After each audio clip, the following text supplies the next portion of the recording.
আল্লাহ রব্বুল আলামিন সূরা বাকারার 159 নম্বর আয়াতে কারিমায় ১৫০০ বছর আগে জানিয়েছেন, ইন্নাল্লাযীনা ইয়াকতুমুনা মা আনজালনা মিনাল বাইয়িনাতি ওয়াল হুদা মিন বা'দি মা বায়্যানাহু লিন-নাসি ফিল কিতাব উলাইকা ইয়ালআনুহুমুল্লাহু ওয়া ইয়ালআনুহুমুল লাঈনুন। এই ঘোষণাকার রব্বুল আলামিন এখানে বললেন, নিশ্চয় যা কিছু নাজিল করেছি মহাবিশ্বের মহাবিশ্বয়ের ভিতরে, এই কোরআনের ভিতরে, এই কোরআনের কথাগুলো গোপন করে যারা, আমি আল্লাহ তাআলা জানায় দিয়েছি ওই মৌলবীর উপরে, ওই বক্তার উপরে, ওই ইমামের উপরে আমার পক্ষ থেকে অভিশাপ নেমে আসে। নাউজুবিল্লাহ। তাফসিরে ফি জিলালিল কোরআনের ভিতরে দেখলাম মহান আল্লাহর তরফ থেকে শুধু অভিশাপ নেমেই আসে না, মহাসাগরের তলদেশে ছোট্ট ছোট্ট পিপিলিকা জীবজন্তু যা কিছু আছে ওই আলেমের উপরে, ওই মৌলবীর উপরে বদদুয়া করতে থাকে। এজন্যই আমার এত ভয়, এত চিন্তা, এত টেনশন, না জানি আমার উপরে আল্লাহর পক্ষ থেকে কোনো অভিশাপ নেমে আসে কিনা। ২ নম্বর কারণ, সূরা বাকারা খোলেন ১৭৪ নম্বর আয়াতে কারিমা আপনি বের করে মিলান, ইন্নাল্লাযীনা ইয়াকতুমুনা মা আনজালাল্লাহু মিনাল কিতাবি ওয়া ইয়াশতারুনা বিহি সামানান কলিলা উলাইকা মা ইয়াকুলুনা ফি বুতুনিহিম ইল্লান নারা উলাইকা ইউকাল্লিমুহুমুল্লাহু ইয়াওমাল কিয়ামাহ আল্লাহু আযাবুন আলীম। মহান আল্লাহ বলেন, নিশ্চয় যা কিছু নাজিল করেছি এই কিতাবে, এই কিতাবের কথাগুলো গোপন করে যারা, মসজিদের ইমামতি বাছাই যারা, চাকরি বাছাই যারা, ওয়াজ মাহফিলে গিয়া জনগণকে খুশি করে যারা, এবং এর বিনিময়ে যা কিছু নিজেদের পকেটে নিয়ে নেয়, আমি আল্লাহ জানাই দিয়েছি উলাইকা ফি বুতুনিহিম ইল্লান নার, ওই আলেমের পেটের ভিতরে জাহান্নামের আগুন ছাড়া আর কিছুই ঢোকে না। কিয়ামতের ময়দানে মহান আল্লাহ উলাইকা ইউকাল্লিমুহুমুল্লাহু ইয়াওমাল কিয়ামা, তার সঙ্গে কথা বলবেন না, তাকে পবিত্র করবেন না, তাকে আযাবের ভিতরে শামিল করবেন। ২ নম্বর, এই কারণে আমার এত চিন্তা, এত ভয়, না জানি মহান আল্লাহ কিয়ামতের ময়দানে যখন সমস্ত মানুষদেরকে একত্রিত করে আল্লাহর আদালতের সামনে যখন পেশ করবে, আর সবার আগে বিচার করবে আলেমদের, সবার আগে বিচার করবে মুমিনদের। কথা বলেন ঠিক কিনা? যদি ওই লক্ষ জনতার মাঝখানে যদি আমি অপমান হই, আর আমার আল্লাহ যদি কথা না বলে, আমাকে যদি পবিত্র না করে, আমার জন্য জান্নাত হারাম, আমার জন্য জাহান্নামের শাস্তি হয়ে যাবে। এই কারণেই আমার এত ভয়, আমার এত চিন্তা, আমার এত টেনশন। আপনাদের কি এই ভয় হয়? বলেন, এই চিন্তা হয়? কথা হবে আজকে তাফসীর আকারে, শুনবেন কে কে দুহাত তুলে দেখান। লিল্লাহি তাকবীর, লিল্লাহি তাকবীর। আল্লাহ তাআলা কবুল করুন বলি আমিন। বর্তমান সময়ে আমরা দেখতে পাচ্ছি আমাদের ভিতরে 3টা গ্রুপ কাজ করতেছে। কয়টা গ্রুপ? সবাই বলেন কয়টা গ্রুপ? আদম সৃষ্টির শুরু লগ্ন থেকে আমাদের মুহাম্মদুর রাসূলুল্লাহ পর্যন্ত যত নবী রাসূল এই পৃথিবীর জমিনে আগমন করেছিলেন, প্রত্যেকটা নবীর সময় 3টা গ্রুপ কাজ করেছিল, আর বর্তমানে 3টা গ্রুপ কাজ করতেছে। চিল্লা এখন ঠিক কিনা? মূসা আলাইহিস সালাম যখন তার তাওরাতের সুমহান বাণীগুলো মানুষের সামনে উপস্থাপন করছিলেন, তখন ওই সমাজে 3টা গ্রুপ ছিল। একটা গ্রুপ, একটা দল মূসা আলাইহিস সালামের পক্ষে ছিল, আর একটা গ্রুপ ছিল ফিরাউনের পক্ষে। কথা বলেন ঠিক কিনা? আর একটা গ্রুপ ছিল মিডিল পর্যায়ে, অর্থাৎ তারা মুসলমানদের সাথেও ছিল আবার ফিরাউনের সাথেও ছিল। তাদের নামটা হলো মুনাফিক। কি বললাম? মুনাফিক। ইব্রাহিম আলাইহিস সালাম যখন দাওয়াত দিচ্ছিল ওই সময়ও 3টা গ্রুপ ছিল, কি ছিল না? একটা গ্রুপ ইব্রাহিমের পক্ষে, ইব্রাহিমের আল্লাহর পক্ষে, আর একটা গ্রুপ নমরুদের পক্ষে ছিল, আর একটা গ্রুপ যেই দিকে পড়ে পানি ওই দিকে ধরে ছাতি, ওর গায়ে কোনো ঝড়ও লাগে না, কোনো বাতাসও লাগে না। এই 3টা গ্রুপ বর্তমান সমাজে আমাদের মধ্যে আছে না নাই? আমাদের প্রিয় নেতা মুহাম্মদ রাসূলুল্লাহ সাল্লাল্লাহু আলাইহিস সালাম ১৫০০ বছর আগে আমাদের মাঝখান থেকে চিরবিদায় নিয়েছেন। রাসূল আকরাম সাল্লাল্লাহু আলাইহি ওয়াসাল্লামের উপরে হেদায়েতের কমল পরশ প্রয়োজনীয়তার প্রেক্ষাপটে ধীরে ধীরে জাতির সকল সমস্যা সমাধানের লক্ষ্যে আমার আল্লাহ তাআলা নির্ভেজাল গ্রন্থ নাজিল করেছেন। তার নামটা কি? সবাই বলেন, তার নামটা কি? বিশ্বনবীজি আমাদের মাঝখান থেকে বিদায় নিয়েছে, কিন্তু কোরআন কি বিদায় নিয়েছে? বলেন। বিশ্বনবীজি ইন্তেকাল করেছেন, কিন্তু বিশ্বনবীজির রেখে যাওয়া সম্পদ আছে না নাই? আল্লাহর হাবিব সাল্লাল্লাহু আলাইহিস সালাম জানিয়ে দিয়েছেন, আল উলামা ওয়ারাসাতুল আম্বিয়া। আলেমগণ হলেন জাতির আলোকবর্তিকা, আলেমগণ হলেন উত্তরাধিকারী। চিল্লায় কোন ঠিক কিনা? আলেমদের মাধ্যমে আমরা এই সমাজে কোরআন পেয়েছি কিনা? এই জন্য এই বর্তমান সময়ে আমরা দেখতে পাচ্ছি 3টা গ্রুপ কাজ করছে, আর ১৫০০ বছর আগে 3টা গ্রুপ ছিল। আমাদের প্রিয় নেতা মুহাম্মদ সাল্লাল্লাহু আলাইহি ওয়াসাল্লামের পক্ষে ছিল একটা গ্রুপ, আল্লাহর পক্ষে ছিল। কথা বলেন। আর আবু জেহেল, উতবা, সাইবা, আবু লাহাবের পক্ষে ছিল আর একটা গ্রুপ, আর একটা গ্রুপ ছিল আব্দুল্লাহ বিন উবাই মার্কা লোক। বর্তমানে 3টা যদি কম্পেয়ার করি, এখন আলেমদের পক্ষে, কোরআনের পক্ষে, আল্লাহর পক্ষে একটা গ্রুপ দাঁড়িয়ে আন্দোলন করে বাতিল যেন এই সমাজ থেকে উৎখাত হয়ে যায়, জালেম যেন এই ক্ষমতার মসনদে আর দ্বিতীয়বার যেন না আসতে পারে। এটাই একমাত্র মুমিন, একমাত্র এরা হলো আল্লাহর দল, আল্লাহর সৈনিক, আল্লাহর কর্মসূচি তারা হাতে নিয়েছে, সামনে মিশন টার্গেট নিয়েছে। কোরআন বিজয় না করা পর্যন্ত আমরা এক চুল পরিমাণ থেমে থাকব না। আর একটা গ্রুপ আবু জেহেল দালালদের সাথে মিশে গিয়েছে। কথা বলেন। আবু জেহেল ওই সমাজে কোরআন প্রতিষ্ঠিত হোক, সমাজে কোরআন চলুক, কোরআনের রাজনীতি চলুক, কোরআনের সংসদ গড়ুক, এটা তারা চাইতো না। বলেন বলেন। আল্লাহ সুবহানাহু ওয়া তাআলা হামিম সাজদার ভিতরে কোট করে জানাই দিলেন, ওয়াকালাল্লাযীনা কাফারু লা তাসমাউ লিহাযাল কুরআনি ওয়ালগাউ ফীহি লাআল্লাকুম তাগলিবুন। ঘোষণাকার আবু জেহেল, কাফেররা সবাই ষড়যন্ত্র করে মুখের ফুৎকার দিয়ে, হট্টগোল বাঁধিয়ে কোরআনের আওয়াজ নিবানোর চেষ্টা করেছিল। তারা জানতো এই পৃথিবীর ময়দানে মুহাম্মদ এবং তার সঙ্গী সাথীরা যেভাবে দাওয়াত দিয়ে যাচ্ছে, এটা যদি প্রতিষ্ঠিত হয়ে যায়, লাআল্লাকুম তাগলিবুন, আমাদের ক্ষমতার মসনদ ধরে রাখতে আমরা পারবো না। যে কোনো মুহূর্তে উল্টিয়ে দিয়ে মুহাম্মদ ক্ষমতা দখল করবে।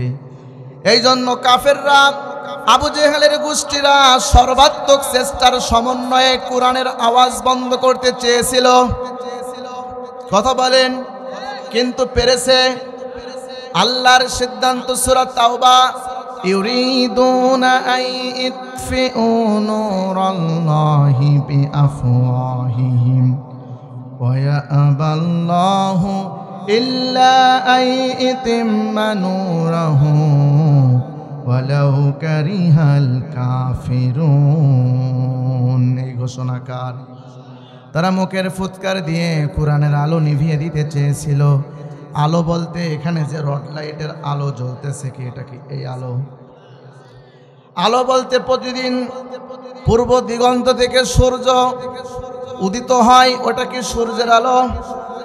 কয়েকদিন পরে আল্লাহর আসমান থেকে চাঁদ উঠিয়ে দিয়ে চাঁদের আলো দেওয়া হবে, ওইটা কি ওই আলো? সূর্যের আলো জমিনে লাগতো, কিন্তু আবু জেহেলের কোনো চিন্তা হতো না। রড লাইটের আলো জমিনে ছিল, এই আলো দেখে আবু জেহেল আতঙ্কিত ছিল না। কথা বলেন ঠিক কিনা? তার যত চিন্তা, যত সমস্যা, কোরআনের আলো। কিসের আলো? এখন আলো বলতে আপনি কি বোঝেন? আল্লাহর কোরআন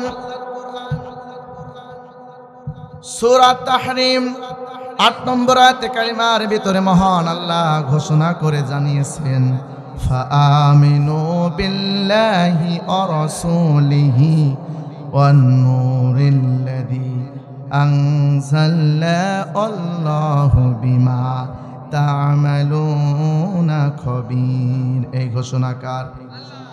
Therefore believe in Allah and His messenger in the light that we have sent down। এই ঘোষণাকার। যারা আল্লাহর উপর ঈমান আনে, যারা রাসূলকে বিশ্বাস করে এবং আল্লাহর পক্ষ থেকে যেই নূর নাজিল হয়েছে সেই নূরকে যারা মেনে নেয়, গ্রহণ করে, বাস্তবায়ন করে, আমার আল্লাহ বলেন তারাই হলো প্রকৃত মুমিন। বলি সুবহানাল্লাহ। আল্লাহ বলেন আমার পক্ষ থেকে নূর নাজিল হয়েছে। নূরের ১ নম্বর অর্থ হলো কোরআন। ১ নম্বর অর্থ।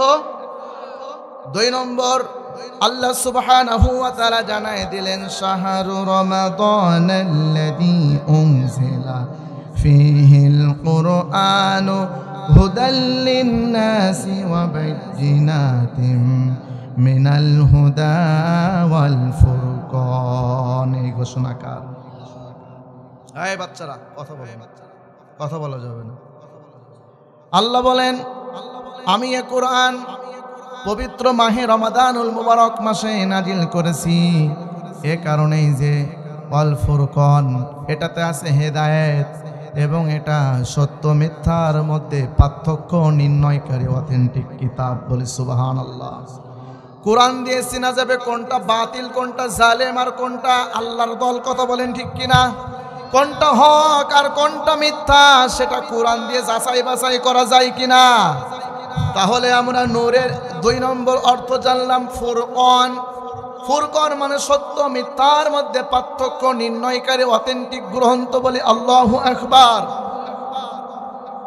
সম্মানিত প্রিয় সুধী, সম্মানিত প্রিয় হাজিরিন, তাহলে তারা মুখের ফুৎকার দিয়ে কোরআনের আলো নিভানোর জন্য চেষ্টা করেছিল। আর আমার আল্লাহ তাআলা জানাই দিয়েছেন, আই ইউতিম্মা নূরাহু ওয়ালাউ কারিহাল কাফিরুন। কাফেররা যতই অপছন্দ করুক আমার কোনো যায় আসে না। আমার কোরআনের বিধান, কোরআনের আলো, কোরআনের দিন, কোরআনের নিয়ম নীতি এই পৃথিবীর ময়দানে বাস্তবায়ন করবই। সুবহানাল্লাহ।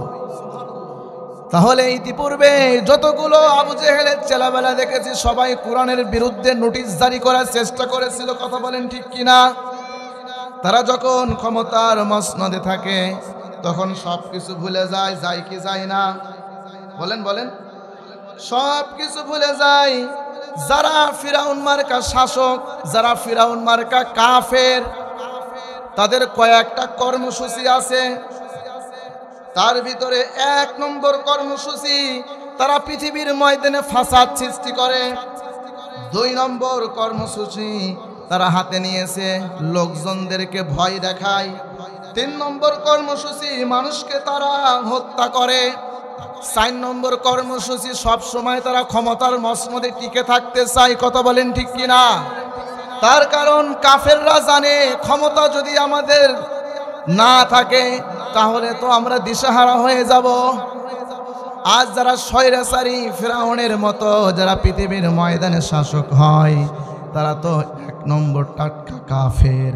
তারা কোনোদিনও চায় না কোরআন এই পৃথিবীর ময়দানে বিজয় হোক। এটা কি তারা চায়? তার কারণ ফিরাউন মিশরের প্রেসিডেন্ট ছিলেন। ফিরাউন ক্ষমতা লাভের পর থেকে কয়েকটা কর্মসূচি হাতে নিয়েছিল। আমি কি একটু বলবো? তাহলে যারা পৃথিবীর ময়দানে স্বৈরাচারী শাসক হয়, আজ থেকে প্রায় 3000 বছর আগে ওই জমিনে ফিরাউন ছিল, মিশরের ভূখণ্ডে। কথা বলেন ঠিক কিনা? আল্লাহ রাব্বুল আলামিন সেই কথাটা সূরা কসসের 4 নম্বর আয়াতে কারিমার ভিতরে জানাই দিয়েছেন। ফিরাউন যখন ক্ষমতায় এসেছিল তখন কি করেছিল, কোন কোন কর্মসূচি হাতে নিয়েছিল? আল্লাহর কোরআন বলে, ইন্না ফিরআউনা আলা ফিল আরদি ওয়া জাআলা আহলাহা শিয়াআই ইয়াস্তাদঈফু তাইফাতাম মিনহুম ইউযাব্বিহু আবনাআহুম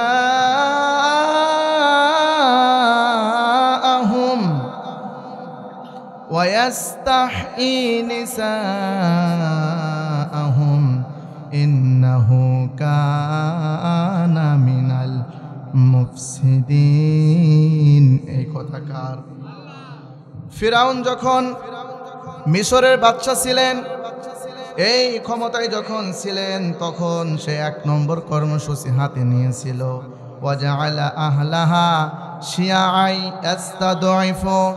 তার ক্ষমতা দেখিয়ে, তার পাওয়ার দেখিয়ে তার দেশের ভিতরে বিভিন্ন দল বিভক্ত করেছিল। কথা বলেন, বিভিন্ন দলের ভিতরে একটা দল ছিল যেই দল ছেলে সন্তানদেরকে গ্রেফতার করে সরাসরি হত্যা করত এবং ওয়াস্তাহয়ী নিসাকুম, মেয়েদেরকে বাঁচিয়ে রাখত। ইন্নাহু কানা মিনাল মুফসিদিন। 3 নম্বর কর্মসূচি, যে তারা এই সমাজের ভিতরে ফাসাদ সৃষ্টি করত। এই ঘোষণা কার? এবার আয়াতের দিকে লক্ষ্য করুন। ইস্তাদঈফু, দুর্বল করে রাখত। এই শব্দটা ফেলে মুজারে, বর্তমান, ভবিষ্যৎ, প্রেজেন্ট, ফিউচার। অতীতে মহান আল্লাহ এই কুরআনুল কারীম নাজিল করেছেন বিশ্ব নবীজির উপরে। সেই সময় আবু জেহেল গ্রেফতার করে মুমিনদেরকে কারাগারে রেখেছিল। কথা বলেন ঠিক কিনা? তাদেরকে শহীদ করা হয়েছে। ইস্তাদঈফু, ভবিষ্যতের কথাও সেখানে বলা হয়েছিল যে শুধু বিশ্ব নবীজির সময়ে প্রেক্ষাপট চলবে না, কিয়ামত পর্যন্ত ইস্তাদঈফু এই প্রেক্ষাপট চলবে। কথা বলেন ঠিক কিনা? এই জন্য মহান আল্লাহ সরাসরি ফেলে মুজারে দিয়েছেন, অতীত, বর্তমান। আল্লাহু আকবার। এরপরে মহান আল্লাহ এখানে বলছেন ইউযাব্বিহু, তারা জবাই করবে। ফিরাউন জবাই করেছিল কিনা বলেন? তাহলে ইউযাব্বিহু মানে জবে করা, হত্যা করা, ফাঁসির কাস্টে ঝুলিয়ে দেওয়া। তাহলে যারা কোরআন বুকে ধারণ করেছে, বর্তমানে যারা কোরআনের পক্ষে আন্দোলন করে, যারা কোরআনের সমাজ যারা চেয়েছে, আমরা দীর্ঘদিন ধরে দেখেছি এই সমস্ত আলেমদেরকে গ্রেফতার করে জালেমরা কারাগারে বন্দী করে তাদের গলায় ফাঁসির দড়ি ঝুলিয়ে দিয়ে শহীদ করেছে। তাহলে যারা শহীদ করেছে, যারা ফাসাদ সৃষ্টি করেছে, ওটা হলো ফিরাউনের 1 নম্বর উত্তরসূরি। ওরা হলো আবু জেহেলের চামচা, ওরা হলো অবৈধ বাপের ইনজেকশন। কথা বলেন ঠিক কিনা? এরকম লোক পৃথিবীর ময়দানে আছে না নাই? আমরা দেখতে পাচ্ছি এই একটা গ্রুপ সবচাইতে বেশি ঝামেলা শুরু করেছে। এটা হলো 1 নম্বর। আর 2 নম্বর গ্রুপটা হলো, একটু বলবো তার আগে আর একটু বলে নি, অনেকের মাথা এখন খারাপ হয়ে গিয়েছে। কথা বলেন, অনেকে আতঙ্কিত হয়েছে, চিন্তিত আছে। যে আজকে তারা ক্ষমতা যেন দখল না করে ফেলে। তাদের কথাটাই কারেক্ট। মহান আল্লাহ সূরা কসসের 5 নম্বর আয়াতে কারিমায় আবারও জানাচ্ছেন, অনুরিদু আন্নামুন্না আলাল্লাযীনা ইসতুদঈফু ফিল আরদি ওয়া নাজআলাহুম আইম্মাতাও ওয়া নাজআলাহুমুল ওয়ারিসিন। আল্লাহ রাব্বুল আলামিন সংকল্প করছে, নিয়ত করেছে, ইরাদা করেছে, ইচ্ছা প্রকাশ করেছে। এই সিদ্ধান্ত কার? অনুরিদু আন্না মুন্না আলাল্লাযীনা ইসতুদঈফু ফিল আরদি, এই জমিনের ভিতরে যাদের উপরে লাঞ্ছিত করা হয়, অপমান করা হয়, অপদস্থ করা হয়, জুলুম করা হয়, ফাঁসি দেওয়া হয়, ওই দলকে মহান আল্লাহ কর্তৃত্ব দান করবেন, ওই দলকে মহান আল্লাহ রাজত্ব দান করবেন। সুবহানাল্লাহ। আমি দেখতে পাচ্ছি কোরআনের আয়াত দ্বারা আগামীর দেশ ইসলামের দেশ, আগামীর পার্লামেন্ট কোরআনের পার্লামেন্ট। কথা বলেন ঠিক কিনা? এবার আসুন, 2 নম্বর গ্রুপটা হলো মুনাফিক। তারা কোরআনের পক্ষেও থাকে না, আবার কোরআনের বিপক্ষেও থাকে না। কথা বলেন ঠিক কিনা? কিছু মানে আর কিছু বাদ দেয়, এরা হলো মুনাফিক। আর 3 নম্বর হলো মুমিন। 3 নম্বর কারা? মুমিন। মুমিন যারা এত সুন্দরভাবে আজকের সভাপতি সাহেব এবং তার মহল্লা সেলিম ভাই মিলে সবাই মিলে এত সুন্দর কোরআন শোনার জন্য ব্যবস্থা করেছেন। তারা বিশ্বাস করে কোরআন আল্লাহর কিতাব। তারা জানে কোরআন নিয়ে আমাদের বাঁচতে হবে, কোরআন নিয়ে আমাদের মরতে হবে। কোরআন কিয়ামতের ময়দানে আল্লাহর আদালতের সামনে সুপারিশ করে রায় দিয়ে আমাদেরকে জান্নাতবাসী করবে। এ কারণে এই কর্মসূচি হাতে নিয়েছে আমার সভাপতি সাহেব। সুবহানাল্লাহ পড়েন। এই 3টা গ্রুপ সব চাইতে বেশি ঝামেলা করতেছে। কথা বলেন ঠিক কিনা? আমরা এই 3টা গ্রুপের ভিতরে কোন গ্রুপটা হতে চাই? বলেন কোন গ্রুপটা হব? বলেন বলেন। মুমিন। কোরআন যেভাবে নিয়ে যায় ওই দিকে যাব ইনশাআল্লাহ। আসুন কুরআনুল কারীম থেকে সূরা মুহাম্মদের আমি 32 নম্বর আয়াতে কারিমা তেলাওয়াত করেছি। এর আলোকে আমি কিছু কথা বলবো, তারপরে কিছু আমাদের হক আছে, সেই হকগুলো আদায় করব ইনশাআল্লাহ। নামাজ, রোজা, হজ, যাকাত এইগুলো কার পক্ষ থেকে দেওয়া হয়েছে? বলেন, কার পক্ষ থেকে দেওয়া হয়েছে? আল্লাহর পক্ষ থেকে। আমরা সবাই নামাজ পড়ি তো, রোজা রাখি তো, হজ আদায় করি তো, হ্যাঁ? ইসলামী আন্দোলন করেন কি না? ইসলামী আন্দোলন যে ব্যক্তি করবে না তার মৃত্যু হবে জাহিলিয়াতের মৃত্যু। বুঝতে পারলেন? যে ব্যক্তি ইসলামী আন্দোলনের বায়াত গ্রহণ করবে না ওই ব্যক্তির মৃত্যু হবে জাহিলিয়াতের মৃত্যু। কথা বলেন ঠিক কিনা? তাহলে আমরা নামাজ পড়ি, রোজা রাখি, হজ করি, যাকাত আদায় করি। সম্মানিত পুরন্দপুর মাঠপাড়া হাফিজিয়া মাদ্রাসার এলাকাবাসীরা, আপনাদের সামনে বলতে চাই, আপনাদের নামাজ, রোজা, হজ, যাকাত আল্লাহ কি কবুল করছেন? একটু কি যাচাই বাছাই করেছেন? এত বছর ধরে নামাজ পড়ছেন, রোজা রাখছেন, হ্যাঁ, দান সাদাকা করছেন, ইসলামী আন্দোলন করছেন, এইগুলো কি মহান আল্লাহ কবুল করছেন? এটা আমাদের জানার দরকার আছে না নাই? এটা আমাদের জানার দরকার আছে না নাই? জানতে হবে। এই জন্য আমল মানে কাজ। সুতরাং এই কাজটা হতে হবে কোরআন দ্বারা, এই কাজটা হতে হবে রসুলের সুন্নাহ দ্বারা, অবশ্যই হতে হবে।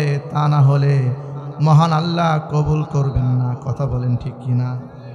কিন্তু আমি আপনি সেই ভোর 5:30 থেকে শুরু করে সন্ধ্যা 8টা পর্যন্ত আমরা নামাজে থাকি 5 ওয়াক্ত। কথা বলেন ঠিক কিনা?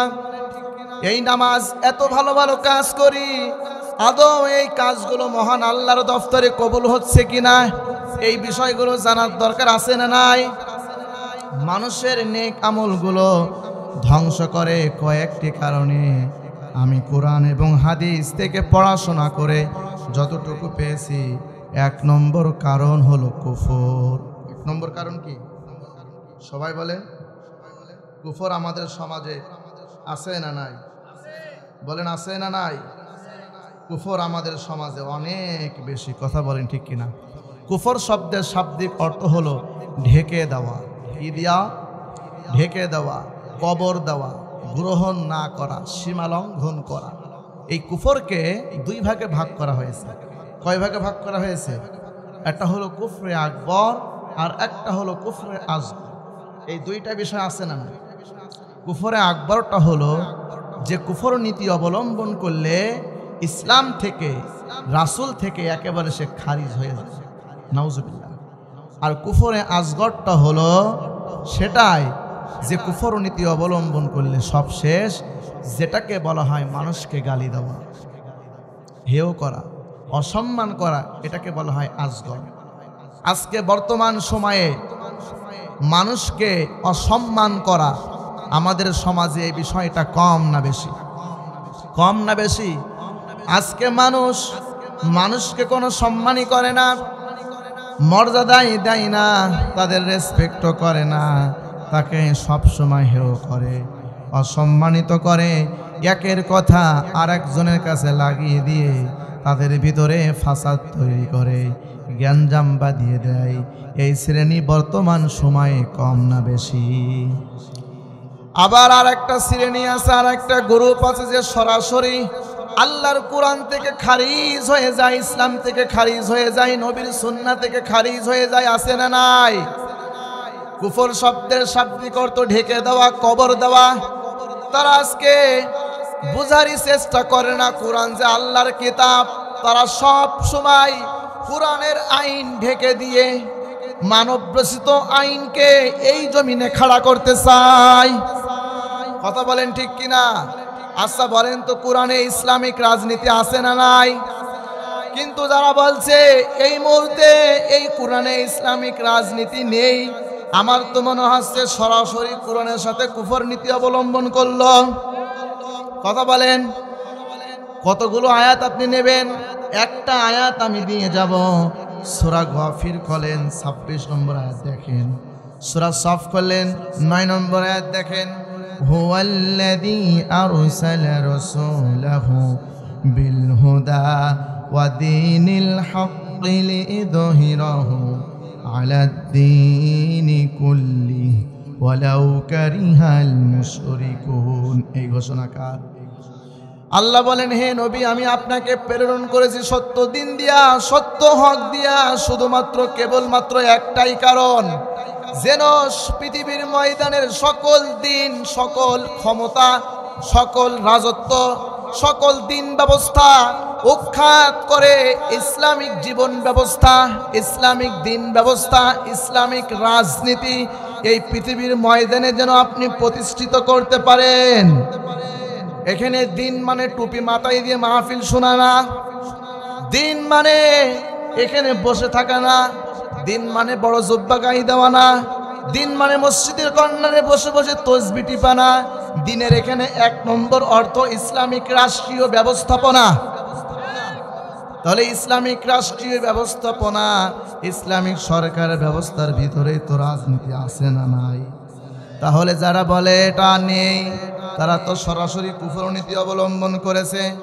আর যারা কুফর নীতি অবলম্বন করে, আল্লাহর কোরআন সূরা নূরের 39 নম্বর আয়াত এবার আপনি দেখেন।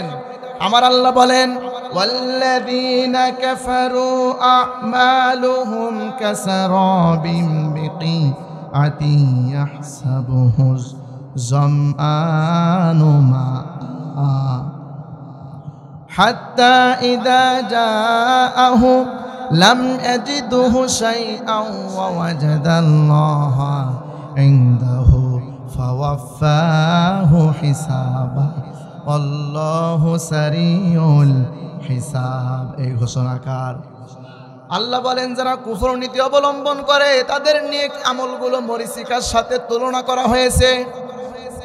পিপাসায় কাতর একজন ব্যক্তি মরুভূমির ভিতরে পানির খোঁজে আছে, হাঁটতে হাঁটতে দেখতে পায় সামনে পানি আছে, ওখানে গিয়ে পানি পান করব। কিন্তু এক পর্যায়ে ওই জায়গায় গিয়ে দেখে এখানে পানি নেই, এখানে আছে মরিচিকা। কথা বলেন, কি আছে? মরিচিকা আছে। তার মানে যারা কুফর নীতি অবলম্বন করবে, মহান আল্লাহ সূরা নূরের 39 নম্বর আয়াতের শেষে বলেন, আল্লাহু সারিউল হিসাব, এইভাবে আমি তাদের হিসাব নিয়ে থাকি, কষ্ট দিয়ে মৃত্যু দিই। কথা বলেন ঠিক কিনা? 2 নম্বর, যারা কুফর নীতি অবলম্বন করবে, মহান আল্লাহ আবারও ঘোষণা করেছেন সূরা ইব্রাহিমের 18 নম্বর আয়াত। কত নম্বর আয়াত? মাসালুল লাযীনা কাফারু বিরাব্বিহিম আমালুহুম কারামাদিন ইশতাদ্দাত বিহির রিহু ফি ইয়াউমিন আসিফ লা ইয়াকদিরুনা মিম্মা কাসাবু। এই ঘোষণাকার আমার রব্বুল আলামিন এখানে জানাই দিয়েছেন, যারা কুফর নীতি অবলম্বন করে তাদের নেক আমলগুলো ছায়ের সাথে তুলনা করেছেন কে? এখানে যদি ছাই স্তূপ করে রাখা হয়, অপর দিক দিয়ে যদি প্রবল বাতাস হয়, তাহলে কি এই জায়গায় ছাই থাকবে? বলেন ছাই থাকবে? এই জায়গায় কিন্তু ছাই থাকবে না, ছায়ের অস্তিত্ব হারিয়ে ফেলবে। কথা বলেন। তাহলে যারা কুফর নীতি অবলম্বন করে, ওর নামাজ, ওর রোজা, ওর হজ, ওর যাকাত, ওর ইসলামী আন্দোলন ছায়ের মতো উড়ে যায়, অস্তিত্ব হারিয়ে ফেলে। কথা বলেন। তাহলে কুফর নীতি অবলম্বন করা যাবে যাবে যাবে না। যারা করবে তাদের নেক আমল কি হবে? চাচা, ধ্বংস হবে। তাদের নেক আমল কি হবে? ধ্বংস হবে। এবার আসুন 2 নম্বর কারণ। 2 নম্বর কারণটা হলো শিরক। শিরক শব্দের শাব্দিক অর্থ অংশীদারি স্থাপন করা। আল্লাহ যে আমাদের প্রভু, আল্লাহ যে আমাদের মালিক, অনেকেই মানে না। পৃথিবীর ময়দানে একমাত্র আল্লাহর ইবাদত করতে হবে, আল্লাহর গোলামি করতে হবে, আল্লাহর দাসত্ব করতে হবে। আল্লাহর গোলামি দাসত্ব বাদ দিয়ে নেতা নেত্রীর আদর্শ গোলামি করার জন্য নিজের জীবন পর্যন্ত দিয়ে দেয়। আল্লাহ যে আমাদের সার্বভৌম ক্ষমতার একচ্ছত্র অধিপতি, এটা তারা মানতেই চায় না। কথা বলেন। তাহলে আল্লাহকে সার্বভৌম ক্ষমতার মালিক হিসেবে না মানলে, যতই আপনি নামাজ পড়েন, রোজা রাখেন, হজ করেন, ইসলামী আন্দোলন করেন, আপনার নেক আমল সব শেষ।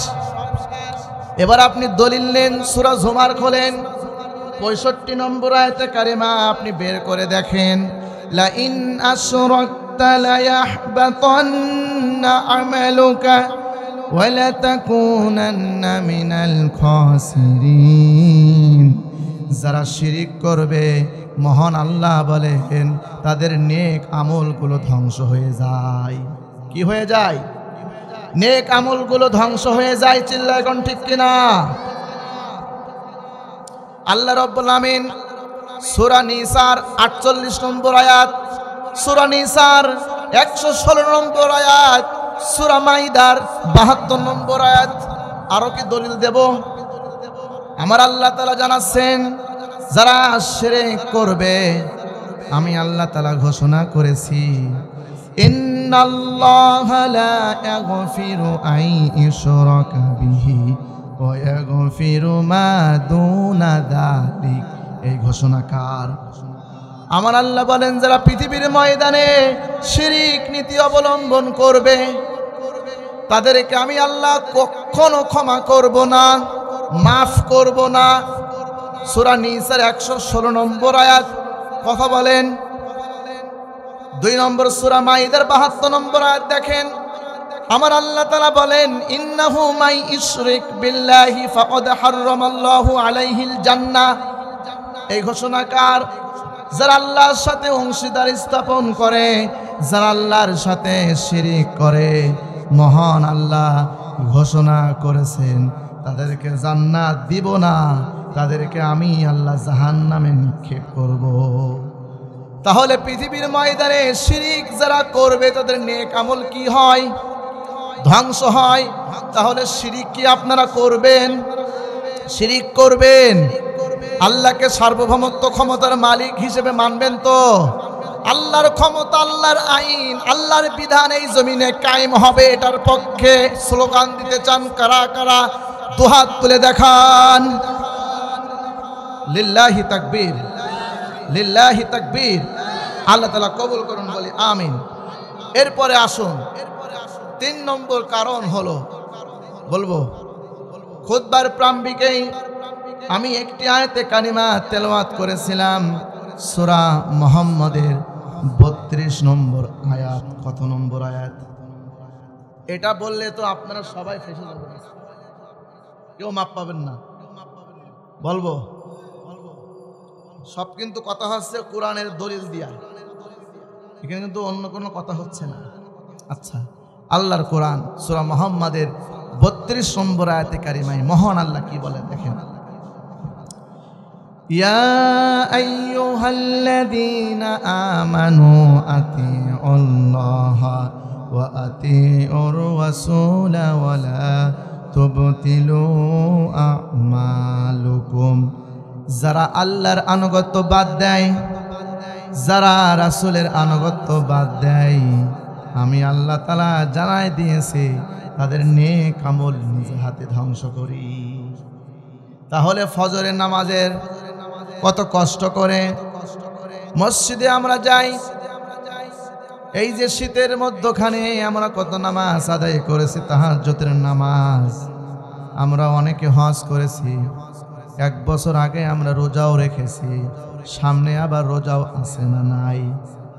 তাহলে রোজা রাখলেন, নামাজ আদায় করলেন, কিন্তু রাসূলের আনুগত্য করলেন না, আল্লাহর আনুগত্য করলেন না। বলেন তো ভাইরা, আপনাদের এই আমলগুলো, নেক কাজগুলো কি আল্লাহর কাছে গ্রহণযোগ্যতা আসবে? আসবে? আমার আল্লাহ বলেছেন, ইয়া আইয়ুহাল্লাযীনা আমানু আতিউল্লাহা ওয়া আতিউর রাসূলা ওয়া লা তুবতিলু আমালুকুম। তাদের নেক আমল ধ্বংস হয়ে যাবে। কথা বলেন। এখন আল্লাহর আনুগত্য, রাসূলের আনুগত্য কাকে বলে এবং বর্তমানে আমরা কি করছি জানবেন? আল্লাহর কোরআন সূরা নিসা 59 নম্বর আয়াতে কারিমা আবারও মহান আল্লাহ জানাই দিয়েছেন, ইয়া আইয়ুহাল্লাযীনা আমানু আতিউল্লাহা ওয়া আতিউর রাসূলা ওয়া উলিল আমরি মিনকুম। এই ঘোষণাকার, হে ঈমানদারগণেরা, তোমরা আল্লাহর আনুগত্য করো, রাসূলের আনুগত্য করো, এবং তোমাদের মধ্যে যারা ন্যায়পরায়ণ শাসক, যাদের হাতে কর্তৃত্ব দান করা হয়েছে, তাদেরকে তোমরা গ্রহণ করো, তাদের আনুগত্য করো। এই সিদ্ধান্ত কার? আনুগত্য শব্দের 1 নম্বর অর্থ হলো মান্য করা, মেনে নেওয়া, গ্রহণ করা। আল্লাহ বলেন, ইয়া আইয়ুহাল্লাযীনা আমানু আতিউল্লাহ। একমাত্র আমার আনুগত্য ছাড়া পৃথিবীতে আর কোনো আনুগত্য চলতে পারে? আমার রাসূলের আনুগত্য ছাড়া পৃথিবীর ময়দানে আর কোনো আনুগত্য চলতে পারে? চলতে পারে না। শব্দের দিকে লক্ষ্য করুন। আতিউল্লাহ, আল্লাহর আনুগত্যের আগে আতিউ শব্দ ব্যবহার করেছেন কিনা? রাসূলের আনুগত্যের আগে আতিউ শব্দ ব্যবহার করেছেন কিনা? আর ওয়া উলিল আমরি, যারা আমাদের ইমাম নেতা হবেন, এই আনুগত্যের আগে কিন্তু আতিউ শব্দ ব্যবহার করেননি। তাহলে নিশ্চয় কোনো কারণ আছে না নাই? আল্লাহর আগে আতিউ শব্দটা দিয়ে মহান আল্লাহ বুঝিয়েছেন, আল্লাহর আনুগত্য করতে হলে পরিপূর্ণ কুরআনই মানা লাগবে। রাসূলকে আনুগত্য করতে হলে রাসূল থেকে যা নির্দেশনা এসেছে তা সব কিছুই আপনাকে মানা লাগবে। কোনো কম বেশি করলে হবে না, পরিপূর্ণ মানা লাগবে। কিন্তু ওয়া উলিল আমরি মিনকুম, যারা আমাদের নেতা হবে, যারা আমাদের আমির হবে, তাদের আনুগত্য করতে গেলে দেখতে হবে তারা কোরআন মানে কিনা, রাসূলের হাদিস মানে কিনা। তাহলে যেই নেতার ভিতরে কোরআন থাকে না, যেই নেতার ভিতরে রাসূলের আদর্শ থাকে না, ওই নেতাকে কি মানা যাবে? এরকম নেতা বাংলাদেশে কম না বেশি? 1971 সালের পর থেকে বাংলার প্রেক্ষাপটে এরকম নেতা একজনকেও আমরা পাইনি। বলেন পেয়েছি? একজনকেও পাইনি। যত নেতা দেখেছি জনগণের উপরে জুলুম, অত্যাচার, নির্যাতনে স্টিম রোলার চালিয়েছে। চিল্লায় এখন ঠিক কিনা? জুলুম, অত্যাচার, নির্যাতন, স্টিম রোলার চালিয়ে কোরআনের আওয়াজকে বন্ধ করা যায়নি। চিল্লায় এখন ঠিক কিনা? যেই নেতার ভিতরে কোরআন নাই, যেই নেতার ভিতরে রাসূলের হাদিস নাই, সেই নেতাকে মানা যাবে। আগামীতে নেতা নির্বাচন করতে হবে একটু সাবধানে। আমার আল্লাহ বলেন তাদেরকে নেতা নির্বাচিত করতে হবে। সূরা নিসার 85 নম্বর আয়াত, মাইয়াশফা শাফাআতান হাসানাতান ইয়াকুল লাহু নাসিবুম মিনহা। যারা ভালো মানুষকে রায় দেবে, নেতা হিসেবে গ্রহণ করবে, সুপারিশ করবে, ও যা ভালো কাজ করবে পৃথিবীর ময়দানে তার সওয়াব কবরে বসে বসে পাবে কিনা। আর যদি খারাপ মানুষ যদি নেতা হয়, কোনো গম চোর, চাউল চোর, রিলিফ চোর, রাস্তা চোর, এরকম নেতা আছে না নাই? এইগুলো যদি আমাদের নেতা হয়, ও যা খারাপ কাজ করবে কবরে বসে বসে তার গুনাহ আপনি পেয়ে যাবেন। এই জন্য আগামীতে নেতা নির্বাচন করতে হবে। হযরত ওমরের মতো একজন উত্তরাধিকারী রাজি আছেন আপনারা? হযরতে ওমর কেমন নেতা ছিলেন? বিশ্ব নবীজির হাদিস থেকে স্পষ্ট জানা যায়, হযরত ওমর অর্ধ জাহানের খলিফা, আমিরুল মুমিনিন, খলিফাতুল মুসলিমিন, রাতের আধারে ঘর থেকে বের হতেন মানুষের হতাশা দুর্দশা দেখবার জন্য। কথা বলেন ঠিক কিনা? একদিন রাতের আধারে টিম টিম করে আলো জ্বলে, গুনগুন করে কিসের আওয়াজ যেন তার কানে ভেসে আসে।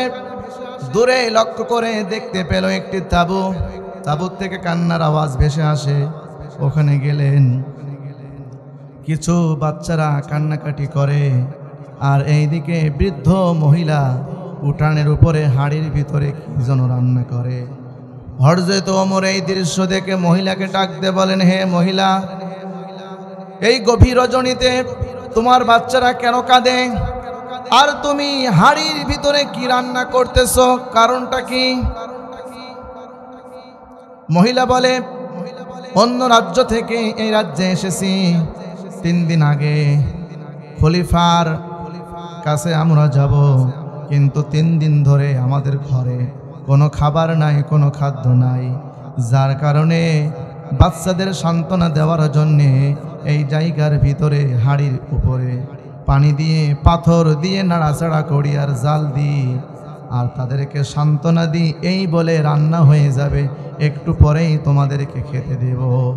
কাঁদতে কাঁদতে এক পর্যায়ে তারা যখন ঘুমিয়ে যায়, জাল দেওয়া আমি বন্ধ করি। খলিফা ওমর এই দৃশ্য দেখে প্রকম্পিত হলেন, তার অন্তরাত্মা কেঁপে ওঠে, আল্লাহর ভয়ে আমি খলিফা, আমি প্রধানমন্ত্রী, আমার রাজ্যে একজন বিধবা মহিলা তার সন্তানদেরকে নিয়ে এইভাবে অসহায়ত্ব জীবনযাপন করবে, তা তো আমি মানতে পারবো না। চিল্লা এখন ঠিক কিনা?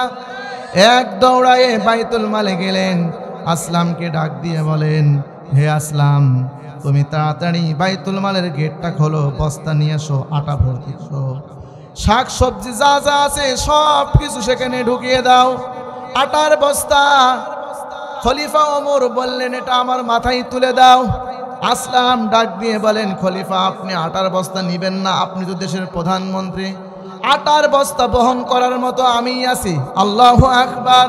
খলিফা ওমর বললেন, যে দৃশ্য দেখে এসেছি, যদি কিয়ামতের ময়দানে মামলা দিয়ে দেয়, আমি খলিফা ওমর বাঁচতে পারবো না। আটার বস্তাটা আমার মাথায় দাও। দেওয়ার সঙ্গে সঙ্গে এক দৌড়ায় বৃদ্ধ মহিলার বাড়ির নিকটে গেলেন। বৃদ্ধ মহিলাকে ডাক দিয়ে বলেন, যে আটা নেন। হযরতে ওমর শাক সবজি নিজে হাতে কুটে দিয়ে রান্নার কাজে সহযোগিতা করলেন। বৃদ্ধ মহিলা রুটি বানালেন। খলিফা ওমর ছিঁড়ে ছিঁড়ে সবজি দিয়ে ছোট্ট ছোট্ট বাচ্চাদের মুখে খাবারগুলো তুলে দিচ্ছিল। আল্লাহু আকবার। এই দৃশ্য দেখে বৃদ্ধ মহিলা দুহাত তুলে দোয়া করলেন, আল্লাহ, গভীর রজনীতে একটি যুবক আমাদেরকে সাহায্য সহযোগিতা করেছে। আল্লাহ তাআলা অর্ধ জাহানের খলিফা আমিরুল মুমিনিন যদি না হয়ে, হযরতে ওমর যদি না হয়ে, রাতের আধারে এই যুবকটা যদি খলিফার মসনদে থাকতো, তাহলে মানুষের দুঃখ দুর্দশা সব দূর হয়ে যেত। আল্লাহু আকবার। এই কথা শোনার পরে খলিফা ওমর তাকে ডাক দিয়ে বলেন, আগামীকাল খলিফার দরবারে যাবেন, সেখানে খলিফার সঙ্গে দেখা হবে। বৃদ্ধ মহিলা সকালবেলা গেলেন। রাতের আধারে যে ব্যক্তি সাহায্য সহযোগিতা করেছিল, আটার বস্তা মাথায় নিয়ে এসেছিল, এই লোকটাই হলো হযরতে ওমর ফারুক। আল্লাহু আকবার। তিনি তখনও জানেন না রাতের আধারে যে ইনি খলিফা ওমর। সুবহানাল্লাহ। খলিফা ওমরকে দেখে বললেন, আপনি প্রেসিডেন্ট, আপনি দেশের প্রধানমন্ত্রী, আটার বস্তা মাথায় নিয়ে আমার বাড়িতে এসেছেন, কত কষ্ট হয়েছে, বাবা আপনি আমারে মাফ করে দিয়েন। আল্লাহু আকবার। এই কথা শোনার সঙ্গে সঙ্গে খলিফা ওমর থমকে দাঁড়িয়ে রইলেন, তার দিকে তাকিয়ে বললেন, 3 দিন আপনি খাননি, আপনার ঘরে রান্না বান্না হয়নি, আমি আপনার ঘরে খোঁজ খবর নিতেও পারিনি। সুতরাং কিয়ামতের ময়দানে আপনি আমার বিরুদ্ধে মামলা দায়ের করবেন না, যত সময় খাবার যেহেতু আমি নিতে পারিনি। একটু দোয়া করবেন, মহান আল্লাহ আমার জন্য মাফ করে জান্নাতবাসী করেন। সুবহানাল্লাহ। 1971 সালের পর থেকে এই দেশের মসনদে যত খলিফা ছিল, যত প্রতিনিধি ছিল, যত প্রেসিডেন্ট ছিল, এর যারা উত্তরসূরি ছিল, কোন মানুষকে দেখলাম না গভীর রজনীতে এই দেশের প্রেসিডেন্ট আটার বস্তা মাথায় নিয়ে একজনের বাড়িতে গিয়েছে। বলেন বলেন। যারা ছিল সব চোর, বাটপার, লম্পট, হাইজাকার, লুণ্ঠনকারী, দখলবাজকারী। কথা বলেন ঠিক কিনা? এই জন্য আগামীতে দেখতে চাই খলিফার মতো একজন নেতা। কারা কারা দুহাত তুলে দেখাও। আল্লাহু আকবার। সম্মানিত প্রিয় সুধী, তাহলে এরকম নেতাকে আমাদের আনুগত্য করতে হবে। রাজি আছেন আপনারা? এই ধরনের নেতা আমাদের সমাজে আছে না নাই? অনেক আছে, অনেক আছে না নাই? এই যে নিঃসন্দেহে আমার চাচাকে রায় দেওয়া যায়, কোনো সন্দেহ আছে? আমার স্যারকে রায় দেওয়া যায়, কোনো সন্দেহ আছে? সন্দেহ আছে? এইরকম নেতা পার্লামেন্টে যাবে ইনশাআল্লাহ। তাহলে আল্লাহ এবং আল্লাহ রাসূলের আনুগত্য না করলে কি হবে? নেক আমল ধ্বংস হবে। আর এই সুন্দর নেতাদের আনুগত্য না করলে, তাদের রায় না দিলে, সুপারিশ না করলে নেক আমল কি হবে? খালি যেন নেক আমল ধ্বংস না হয়, আগামীতে যে সুযোগটা আসছে নেক আমলগুলো ধরে রাখার জন্য এই নেতাদেরকে রায় দেওয়া লাগবে। রাজি আছেন আপনারা? এবার আসুন, অনেকগুলো কারণ ছিল, আমি ওই দিকে যাব না। যেহেতু মসজিদুল ইসলাম শিপন আঙ্কেল এই মাদ্রাসার সভাপতি, আল্লাহর কাছে দোয়া করি রব্বুল আলামিন তার সম্মান মর্যাদা কবুল করেন। আমার সেলিম ভাই মাত্র বিকাশের দোকান, তার মেয়ের জন্য দোয়া চেয়েছেন। রোজারত অবস্থায় 16 বছর বয়স, তার মেয়েটা ইন্তেকাল করেছেন। আল্লাহ তার মেয়ের তামাম জিন্দেগির গুনাহ খাতাগুলি মাফ করে জান্নাতের টুকরায় পরিণত করে দেন। তাহলে আমরা যারা এখানে বসা আছি, নেক আমলগুলো টিকানোর জন্য কথা বলেন। আর সবচাইতে দামি আমল, সবচাইতে দামি ইবাদত কি, সেই জিনিসটা কি বলবো? আমার আল্লাহর কোরআন সূরা তাওবার 111 নম্বর আয়াতে কারিমা মহান আল্লাহ ঘোষণা করেছেন, ইন্নাল্লাহা আশতারা মিনাল মুমিনিনা আনফুসাহুম ওয়া আমওয়ালাহুম বিআন্না লাহুমুল জান্নাহ।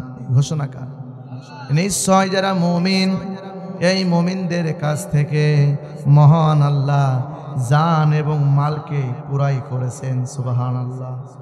মুমিনরা আল্লাহকে দিয়েছেন জান আর মাল দিয়ে, আল্লাহর কাছ থেকে জান্নাত ক্রয় করেছেন, আর মহান আল্লাহ বিক্রয় করেছেন। আল্লাহু আকবার। তাহলে যারা সামিয়ানার নিচে বসা আছেন, আমরা মুমিন নাকি কাফের? তাহলে আল্লাহ রাস্তায় জান আর মাল দিয়ে সংগ্রাম করবেন কারা কারা? দুহাত তুলে দেখান। এই দেখেন তো, হাত তুলিনি কে? হাত তোলেনি কে? আপনারা ওয়াদা করলেন তো? ওয়াদা করলেন তো? ইনশাআল্লাহ আমরা সবাই ওয়াদা করছি। তাহলে আল্লাহ রাস্তায় জান দেবেন আর মাল দেবেন।